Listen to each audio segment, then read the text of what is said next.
Welcome back to Faith and Work. I am so excited to have our guest today, Matthew Porterfield. Matthew, if people are meeting you for the first time, what would you like for everyone to know about you? Well, I am 45 years old. Have been married for 22 years. So I got two kids, getting ready to turn 16 Oh my goodness. and 12. I've been saved for about going on 28 years also. And then let's see, I love people, love talking to people, I love telling Yeah, my story. I love church, friends, family.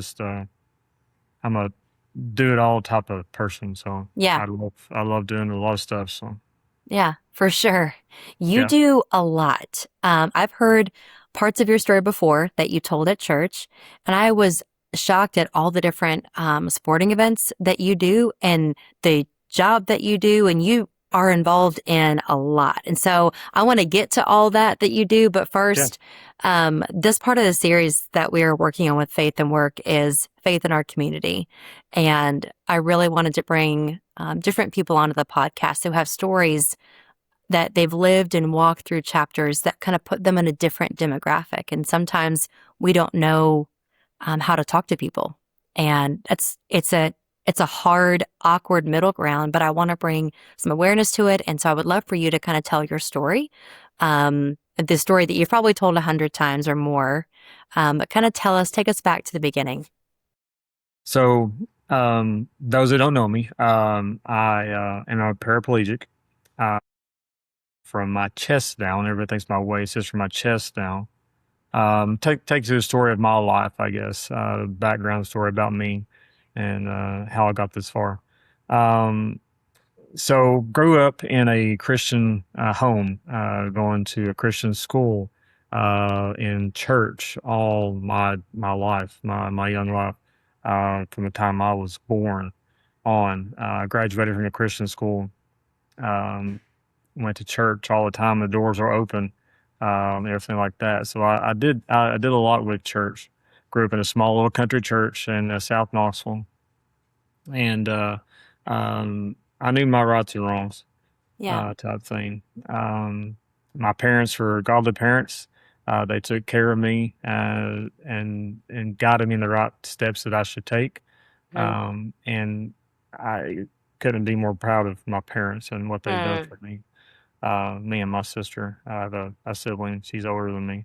Um, but growing up like that, you kind of hear the gospel time in, time out, all the Yeah. time. And um, I'll give my testimony of how I got saved.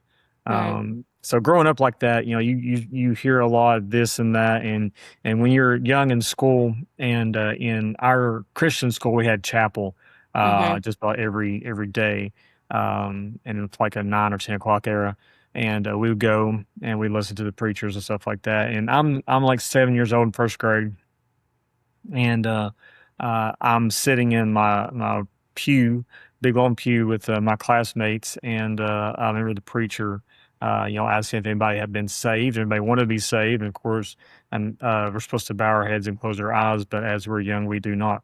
So Yeah, that's so true. you're looking around, you say, who's going to raise their hands? Yeah. And you look around, and one of my good friends, he raised his hands that he wanted to be saved. So, here goes my hand. I'm up, Yeah. already saved. And so they, talk to us after the chapel service is over, and we go into the room, and you talk to us and tell us about what it means to be saved, and say, and I believe at that time it was like repeat a prayer after me type thing. Mm-hmm. And so Yeah. I repeated that prayer, and I was saved, Yeah. as I thought.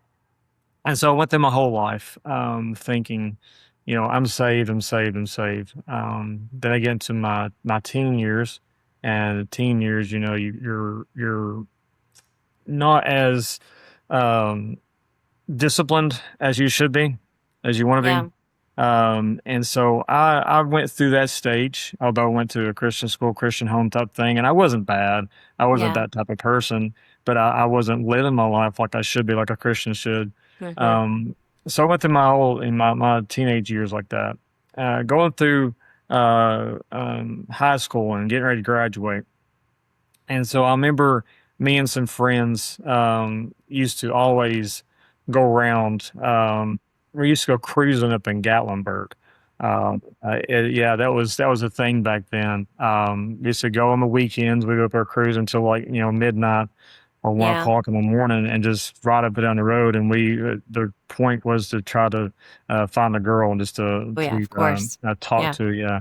So that was our thing we used to do. So I did Mhm. that, and getting going through my high school senior year and stuff, and driving, and we always drove, and most everybody drove with me when we Mhm. did this. And so I remember that part of my senior year, and I graduated.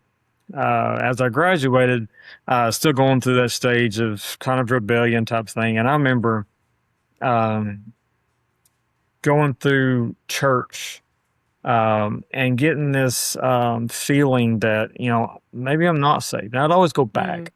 Yeah. Hey, 7 years old, I'm raising my hand, and Yeah. I got saved. And I always go back to that.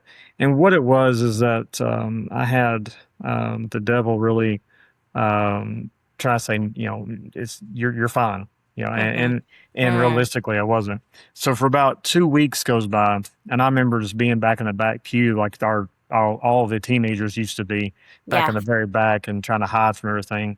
Mhm. Being back there, and for 2 weeks will go by, and I was standing next to my friend, my good friend that we always go cruising with. He was standing beside me. We're sitting beside each other in church, Mhm. and and I was always had that feeling as what would they think about me if I was to, step out of the pew and go Yeah. down and get to the altar.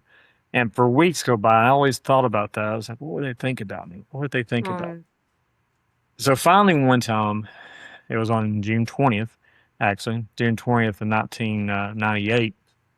It was right after I graduated high school, graduated in May, and I'm back there in the pew and the morning service, and finally it hit me. And God said, "It doesn't matter what they think. Mhm. What does it matter to them? It's Yeah. about your life and Yeah. what's going to happen to you." Mhm. So I excused myself out of the pew and walked Mhm. down to the altar. And the altar, when it's a small country church, it could have been no more than 20 foot, Yeah. but it was a long 20 feet that I had to Yeah. go. But as soon as you step out, it's like you're committed. Yeah. And I go down and I pray. Nobody prayed around me, Mm. really. And I just sat there and I asked God to save me. Mm. And I was like, God, I know I'm not Yeah. what I thought it was. I need you in my life. And I don't remember exactly what I prayed, but that's Yeah. the gist of it, really. Yeah. I got up from there and went back to my pew, and nobody said anything. Nobody said a word. Wow. Nobody, not to my, my Mhm. thoughts of what were they going to think about me, Yeah. and nobody said anything. And so, service was over, and I went towards my pastor, and I said, I got saved, and Mm. everybody was like, "What?" Mm. You of all people. Yeah. And I was like, yeah, it was a very good, comforting feeling. Yeah. And that was June 20th, 1998. So here I am finally getting saved, Yeah. and ready to live my life and stuff like that. So that was the turning point in my life, I guess you would say, Yeah. so to speak. So after that, I was ready to go to college, and that was my goal. Graduate high school and go to college. I want to go to college. I want to go to UT and do business management, Mhm. because my dad owns a business, and I worked there my whole entire life.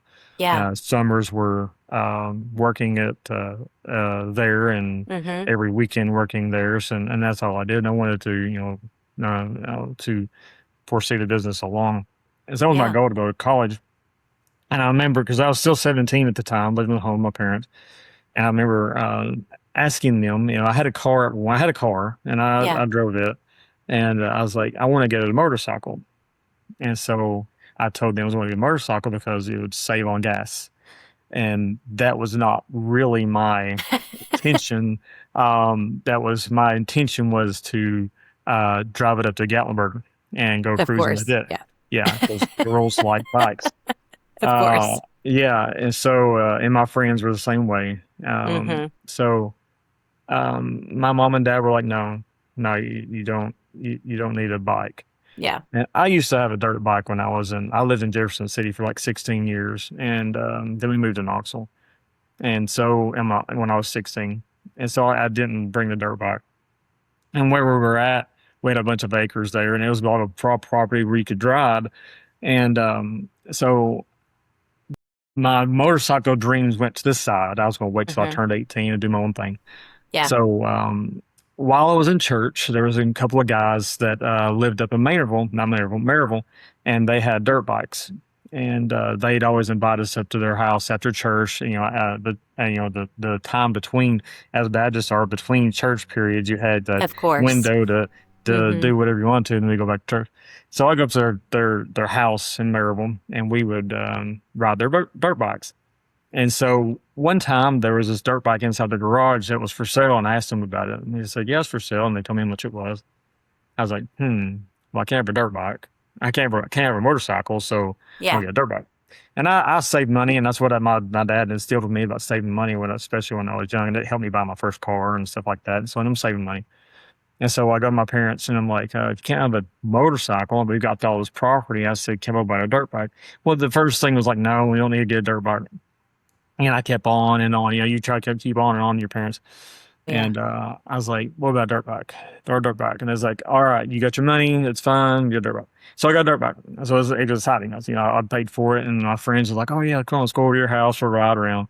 And so that's what we did. We rode around all the time after work. We work out. Then we go to my Yeah. house and we'd ride the dirt bikes. We find all the trails and stuff and people's yards and stuff. And they got mad at us and stuff. But Of course. yeah, no, yeah, they would. But so we rode around for a long time, and I have the friends just like everybody else has the friends that want you to do the stupid stuff first before they Of do it, course. so Yeah. they look better than you. And so that was my friends too. I mean, we're teenagers, Yeah. and so we used to find these jumps and trails, and we'd see who'd do the best jumps and trails. And so we did that for the longest time. And so I remember this one area that we didn't really plan out to jump. There was a pond right below my parents' property. This is my parents' property. Or below it was a pond, and there was this stuff around it, trees and stuff like that, that really wasn't um, good area to jump. We Yeah. hadn't done anything to it. And every time we go around there, my friends are like, "Come on, let's jump this, let's jump that." And I'm like, "All right, go ahead." And they're like, "No, you go ahead and do it first." Of course, I had to do it first. So weeks went by, and I looked at it and I was like, "No, I'm not going to do it. It's not really worth Yeah. doing it." Every time we go down there, they're like, "Oh, let's jump the pond." I'm like, "No." And I've done some stupid jumps. I mean, we get up in the air and try to turn the bike and stuff like that. It was just a common feat that we did. It was just challenge each other who could do this. So one day was by I was at the church actually one day, October 18th, to be exact. My friends dared me again, and I said no. My rule was to if you was to ride the bike, you had to wear your helmet, and I had a helmet that day. And I remember going through there, and I was like, you know what? I'm going to jump the pond this time while they're standing around and surprise them Mm. when they see me do it.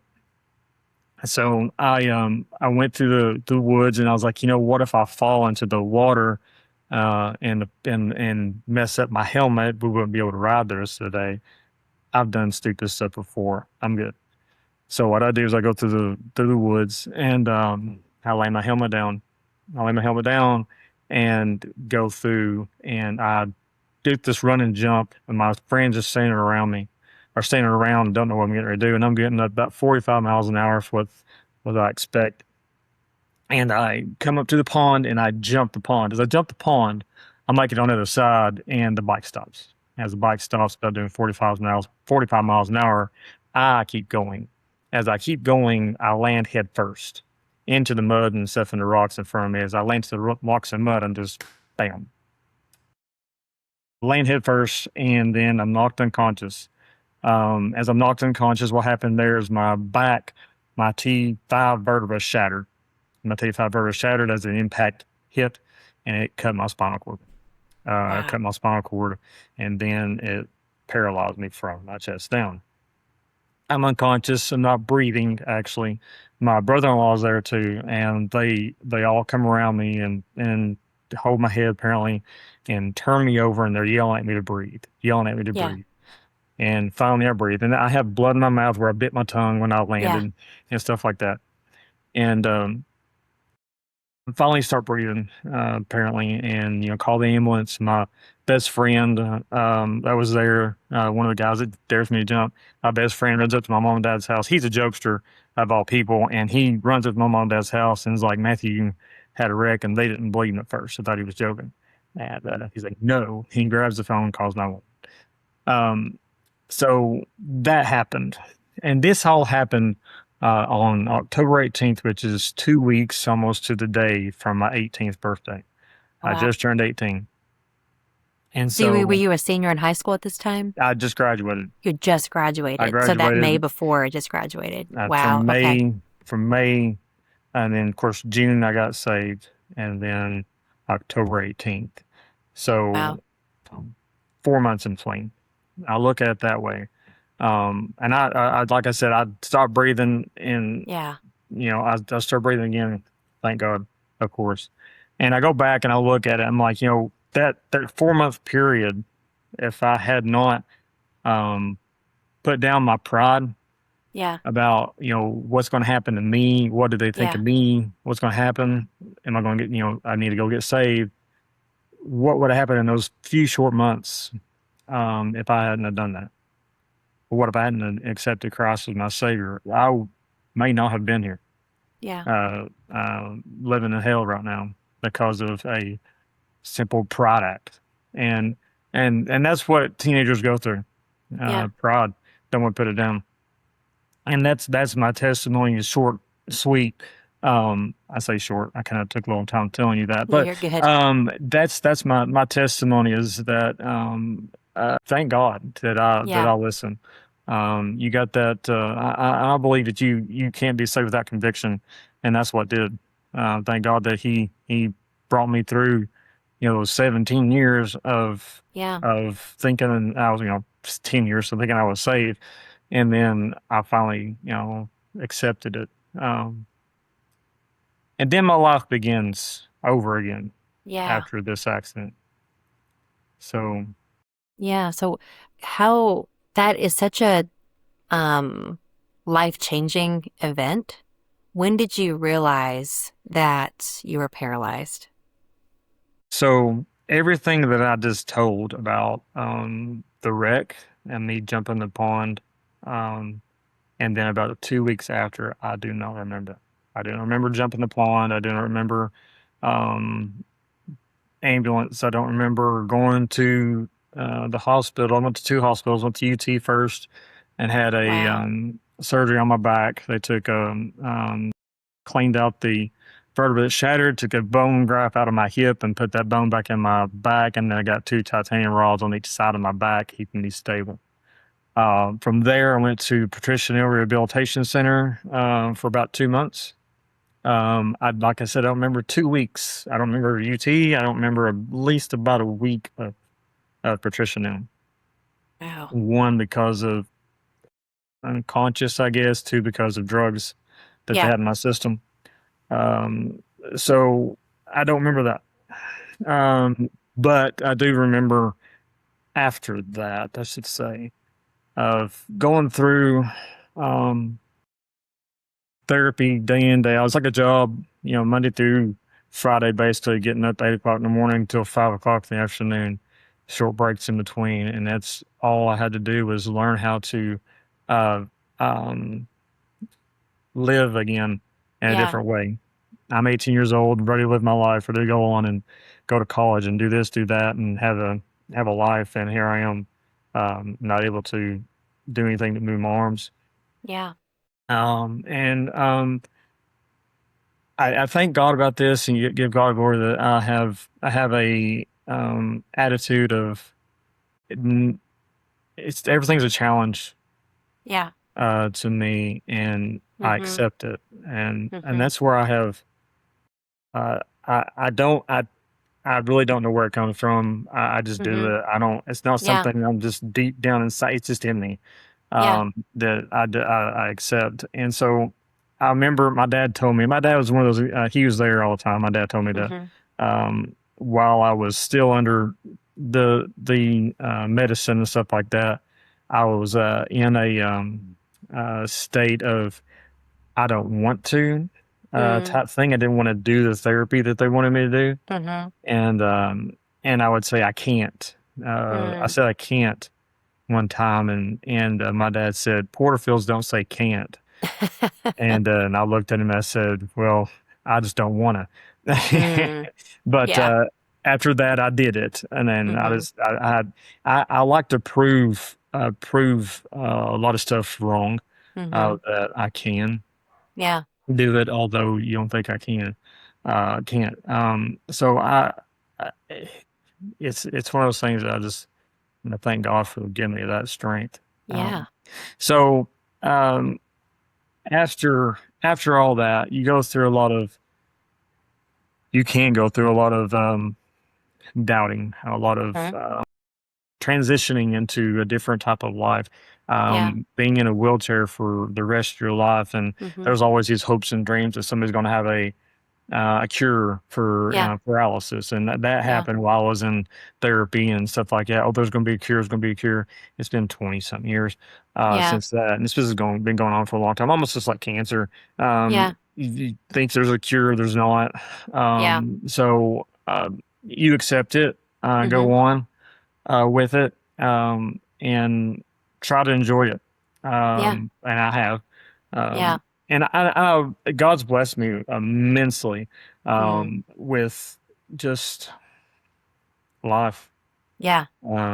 So he's given me a family. He's given me a wife. He's given me friends. He's given me a good church I'm in, Yeah. and just stuff that I've done. And you talk about the stuff that I've done over. Yeah. It's been 28 years. It'll be 28 years this October that I got Yeah. hurt. Um, I've done a lot. I'll try to tell you what I've done and try to remember everything I've done a lot. Um, so when I first got hurt, I learned to water ski, Okay. wakeboarding basically, and I had never done this before my accident. Never done Wow. wakeboarding and water skiing for my life. I learned how to do that, and I love doing that now. Wakeboarding more than anything, doing tricks and stuff, and jumping over the wakes and doing 360 stuff like that. I do that. That's incredible. And then wheelchair racing. Wheelchair racing is my main sport, I should say. Mhm.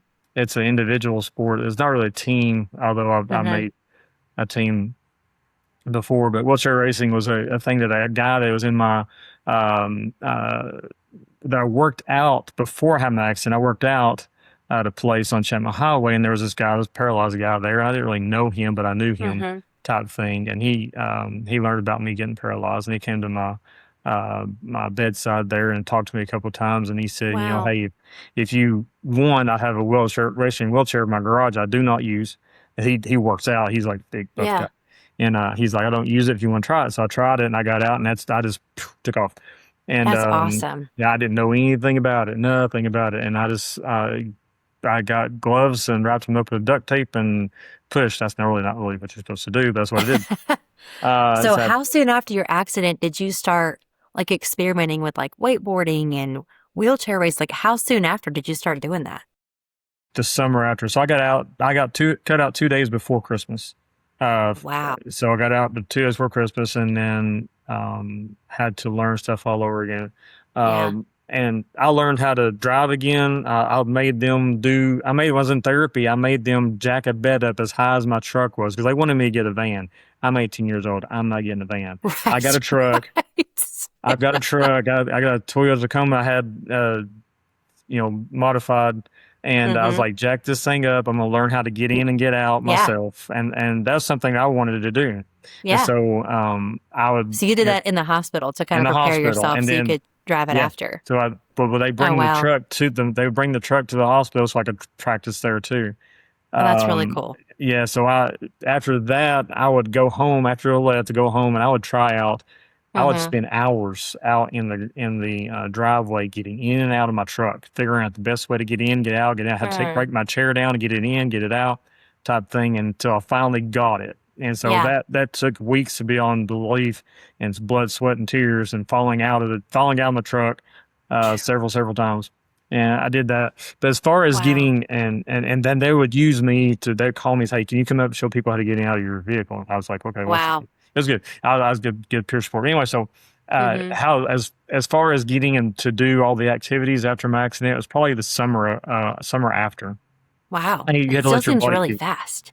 Yeah, stuff just flew by. So Yeah. Patricia had a good it's called a recreational program Mhm. there that they would teach and show you and give you stuff to do and take you out and do stuff. And I did water skiing and stuff. My first thing was actually water skiing Yeah. and doing that. But I did that, and then the wheelchair racing went from racing here in Knoxville to racing in a midnight road racing in Pigeon Forge, Oh my goodness. which happened for a long time, for years. And I met people there from South Carolina that told me I needed to go to this Peachtree Road Race, which is on July 4th. I had to qualify for that. And went from that to doing that to going all over the nation, from Washington State to New York to California to Florida and everywhere in between. And Wow. then from there, trying out for the Paralympics several times, made it in 2007, went to the Paralympics in Brazil in 2007, competed in What? the 400-meter and the 800-meter race. Yeah. Um, I That's came in incredible. I came in fourth in the 400-meter race. I didn't medal, but I came in fourth in the final. I made it to the finals. Wow. I've been to Japan and raced marathon there. I was the first American out of 300. I came in 27th. Wow. Back then, that was back in the day. That's the 2010. I've done Boston Marathon. I've done a lot. Yeah. Rock climbing. I was second in the nation back then. We had a climbing thing. I was in You've been Atlanta. rock climbing? Yeah, yeah, rock climbing. That has Um, to be so hard on your upper body strength to do that. yeah, you would think. Yeah, when you're really just go all the time, and you're kind of Yeah. fit. It's hard, but it's good. Wow. I haven't done it in a couple of years. Shoulders give out every now and then, Right. so Well, I you got mean, to take yeah, care of you stay yourself. pretty busy, Yeah, pretty active.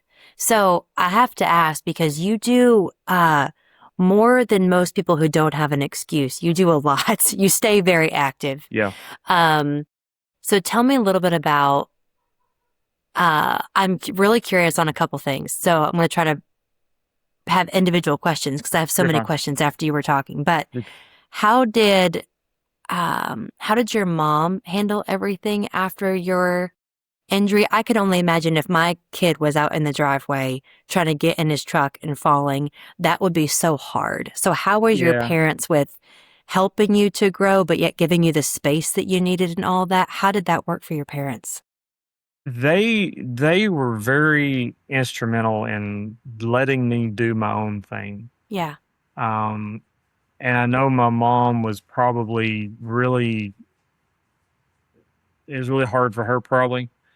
But my dad was one of those is like, if you need help, I'm here. I'm not going to do anything. He Yeah. actually took me out driving in the parking lot, learned how to drive at Home Depot, got my truck Wow. set up to where I could drive, and he Yeah. helped me do that. But Wow. as far as um, they were really, they allowed me to try to do it myself first, Mhm. which is Yeah. what you need. Mhm. All glory and honor to God for letting them Yeah. do that and me doing what I'm doing. Yeah. So it was trying, of course, and Mhm. I don't know the full story of everything that they went through. My dad has told Yeah. me several things Wow. about it, but dad said that while we were in the hospital at UT when it first happened, he kept seeing people go back and forth, doctors go back and forth, and all he could think of was, how are we going to afford this? Hmm. Um, and he tells it all the time. He said that he got this peace over top of him, and God says, "I got you. I got this." And I don't know who, how, when, where, or how, but most of the stuff got taken care of Wow. by people, not just us. So God blessed us with that. So Wow.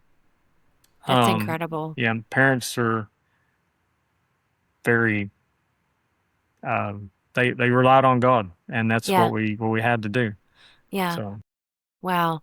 So now I know your amazing wife. She's pretty awesome. She's really sweet. yeah, And you've got two great kids and yeah, you work full time. You've accomplished a lot on the sports side of things, but then you also yeah, have a regular full time job. And so yeah. I would love to know a little bit of that journey of what did move from like recovering from the accident, discovering who you were, and to kind of how and when did that journey start of what does the new normal look like for Matthew? So before I had an accident, I actually Yeah. did a lot of um, I worked manually. We did tires and automotive is what we were into. And as far as what I did, I went on before I had an accident. I did service calls on trucks. I went and worked on commercial vehicles doing tires, and worked at the store doing tires. And it's just it was a grind from 7 o'clock in the morning until 6 o'clock at night. So most of the Yeah. time, although we're only open 8 to 5. So I did that for a little while. So until I got hurt, I got done. What's going to be next for me? What am I going to do? I can't go do what I just did. Yeah. So I went to the office, and I answered calls, and then since I could drive, I drove the truck around to go pick up stuff. I drove the truck around to get in and out, go in the office, and I drove around there for a while until I got really tired of doing that. I didn't really want to do that the rest of my life type thing. Although I enjoyed driving, Yeah. um, I got to the office and I started doing more customer relations type things, and really because as I know a lot about the business, and Yeah. so it's more or less I just needed to integrate that. So I would sit back and I did our website. I did for the first, this was back in you know early 2000s. Yeah. Did that type of thing, and then I integrated instead of doing handwritten tickets, I integrated a computer based program for us and got that done. That's And awesome. then it basically just kind of domino effect from there to where um, my dad usually would get all the calls. Of course, it's my dad's business, but we have about at the time I think we had like 15 people working for us. Now we got about 25 or so, but it's more or less everybody called for my dad, and now me just doing I didn't do it on purpose. It just happened. Yeah. I just really did more and just wanted to do more and help and do more until it turned into where we went from this really hole in the wall place where we were on Cherry Street, and my dad found this other place that went out of business, and there's another building there. We moved from there in 2000 and it's 2003, I think it was 2004, something like that. And we moved from there to this bigger operation to where we had to do more work. And I just went with it and stayed Yeah. there and do a lot of stuff. And now everybody doesn't call for my dad, they ask for me, Yeah. which is a headache in itself, but it's good. It's a blessing. I guess It's a it's a good blessing. headache. I mean, I can't say Yeah. anything bad about it. So, um, it's, I get there at 6:30 in the morning, and as soon as I get there, start working, and I'll leave sometimes 8, 9 o'clock at night. Um, so it's a blessing in itself, but um, I just work, work, work. Don't take lunch. Yeah. Work, work, work, we're off on the weekends, thank God. But I Yeah. still get those calls on my phone and stuff like that. Yeah. Especially, and then you go to church and people ask you stuff at church, which I don't. I'm not being. I don't care. I really don't Yeah. care. It's fine. I Yeah. get it all the time. So Yeah. everywhere I go, my kids are like, everywhere I go, everybody knows you. I'm like, I Yeah. can't help it. I'm sorry. So Yeah. that's my daily life. And so I it's a normal for me. I don't think anything of it. Get up and go. give work. I Yeah. mean, do what you can do. I mean, Right. be a light to somebody, and that's really one thing that I've grown to understand. You need to be a light to somebody, although you Hmm. don't know them and you don't know Right. what's going on in their head. Of course, we talked about Yeah. that, and I think in our Sunday school this morning, you don't know what's going on in somebody else's head. Yeah. So you need to be that light for somebody, and that's what I try to do. I can probably count on one hand how many times I've actually got mad at people for asking me stuff about me, what's wrong, what happened to me, and I get that a lot. I'll talk about that if you want to. Um, so Yeah.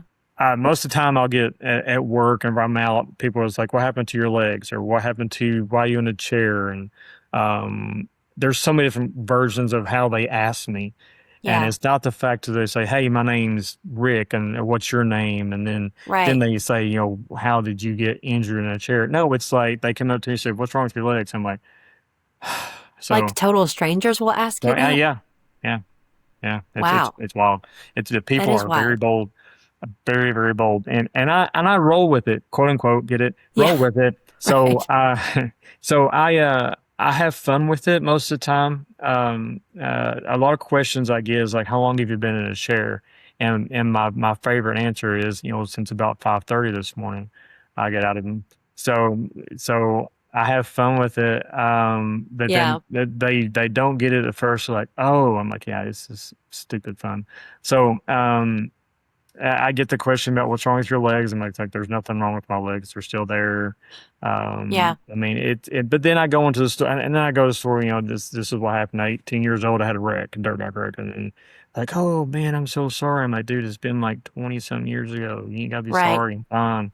I said, God's Yeah. blessed me. I have no reason to be mad about anything. But look at what God's done. I mean, Yeah. he's gave me a voice to use. He gave me a life to live. He's given me a family to enjoy. He's given me church to enjoy. I have nothing really to be mad about.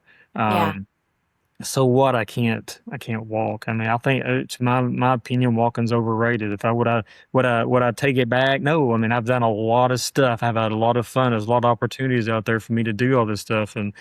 and not so much that. There's a lot of opportunities just to be a light to somebody else, Yeah. because there's going to be somebody out there who needs it.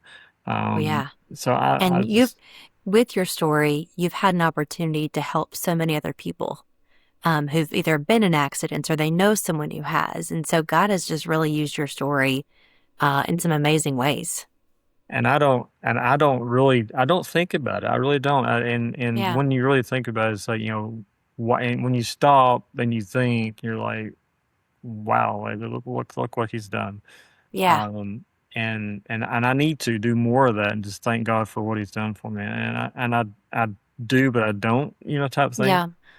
So, Yeah. So for people who have someone that's disabled in their life and they either they don't know what to say or they don't say anything, um, what is some practical ways people can show kindness and empathy without it sounding awkward or uncomfortable or making the other person feel uncomfortable? Like, what do people say that make you feel like, why would you say that? like I said, just come up to you and ask you what happened. Yeah. Um, be genuine about it. Don't just be um, obnoxiously wanting to be informed about it. Yeah. A lot of people are just nosy.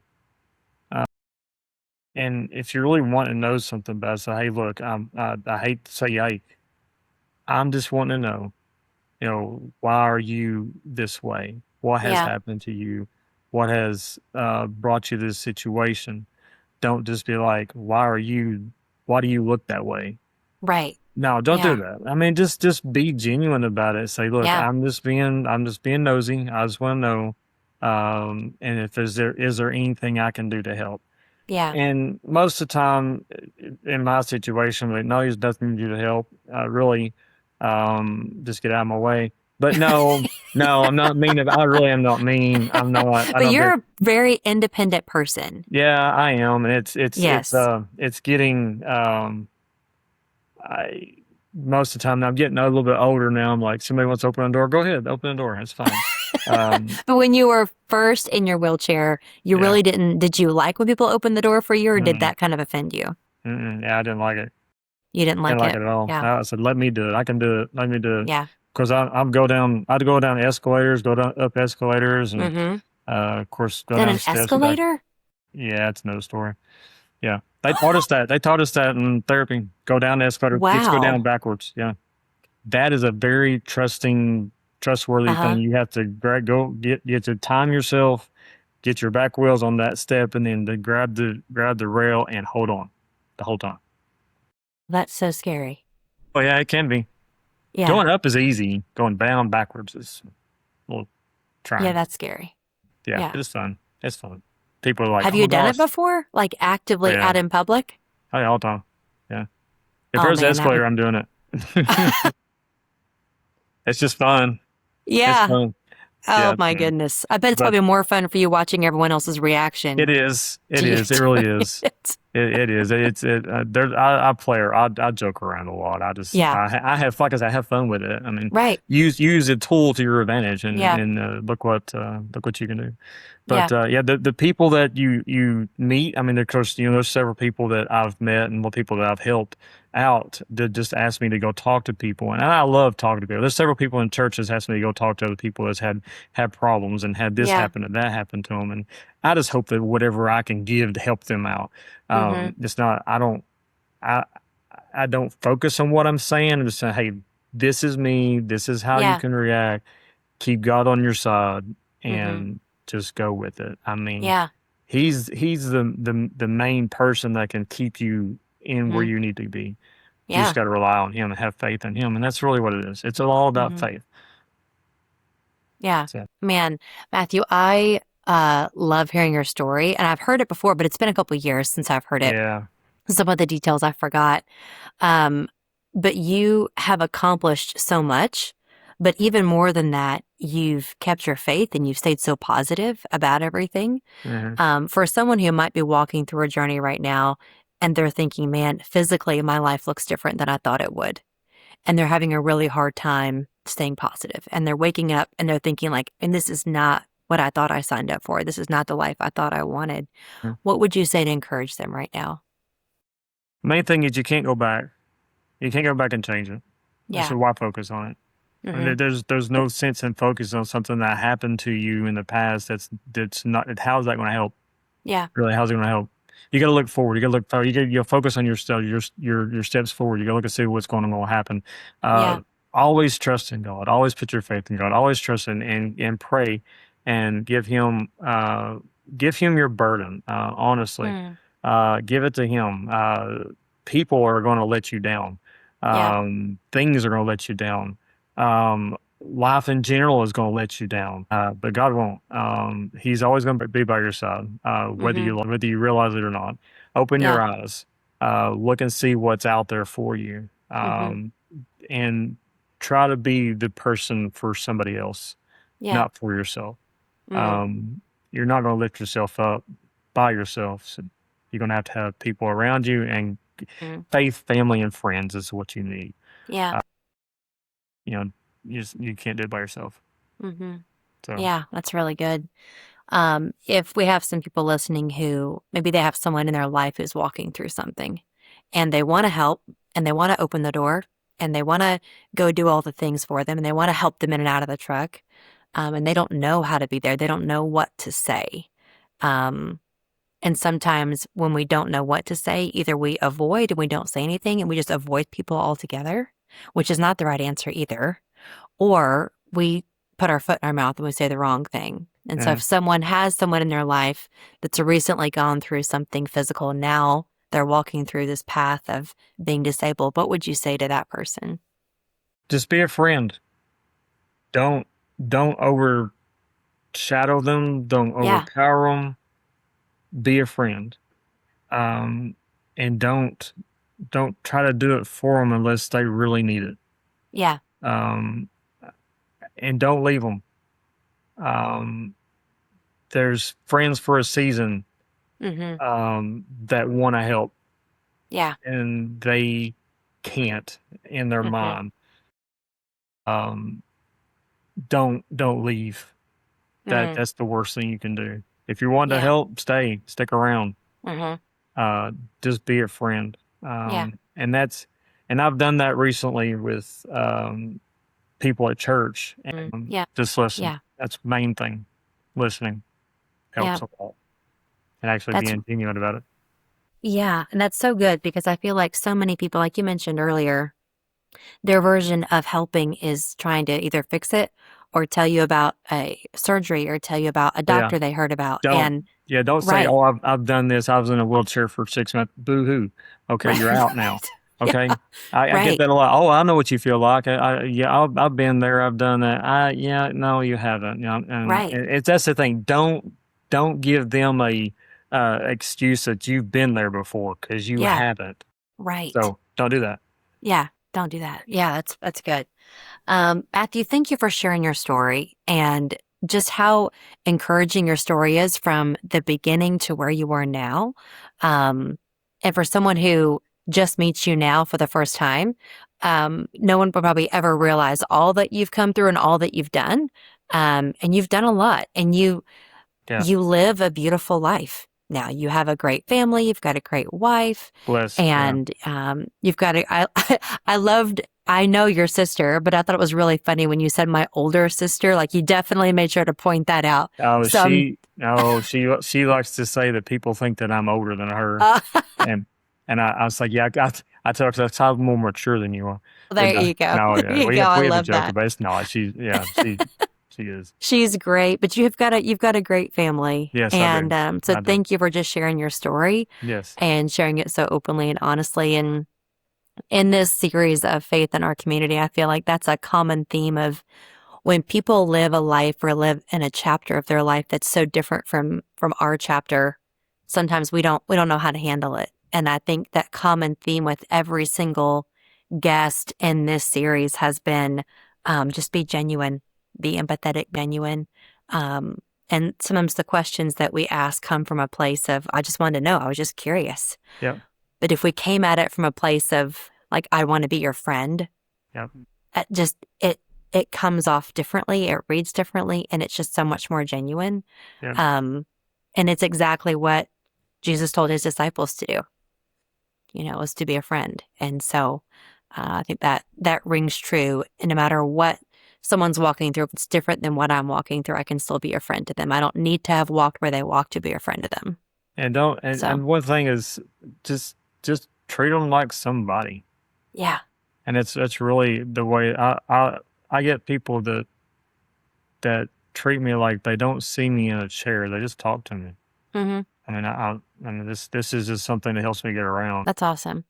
If you wouldn't mind, just close us out in a word of Yeah, prayer today, and let's yeah, pray for those who are walking in it, those who have someone in their life that God would kind of use the story to inspire them and give them what they need. yeah. Dear Lord Jesus, Lord, we thank you for this day as you have given us this day, and thank you for the life that you've given us, Lord. I thank you for this time that we've had today just to basically lift your name up, and thank you for what you've done for us and what you're going to do for us, Lord. I pray for those that are out there that need to see this and hear this and just to help them along with their journey in life, Lord. I pray that you'll be with them, Lord. If there's anything that we can do for them, Lord, just have them come to us and just ask. And Lord, I pray that they'll come to you first, Lord, and just ask you for your help. Lord, just help us to be a tool for you to lift your name up and just be that guiding spirit, Lord. And Lord, I thank you for the church that you've given us. Lord, I thank you for the immense of friends and family around us that we have that we need. And Lord, I thank you for everything. Lord, I pray that you'll just be with us throughout the rest of this day. Lord, I pray that you'll be with us throughout the rest of this year. And Lord, I pray that you'll be with our country, Lord, as we go into this troublesome times that we're having. Lord, I pray that you'll be with us in everything we do. And thank you for everything you've done and everything you're going to do for us. For in your name I do pray. Amen.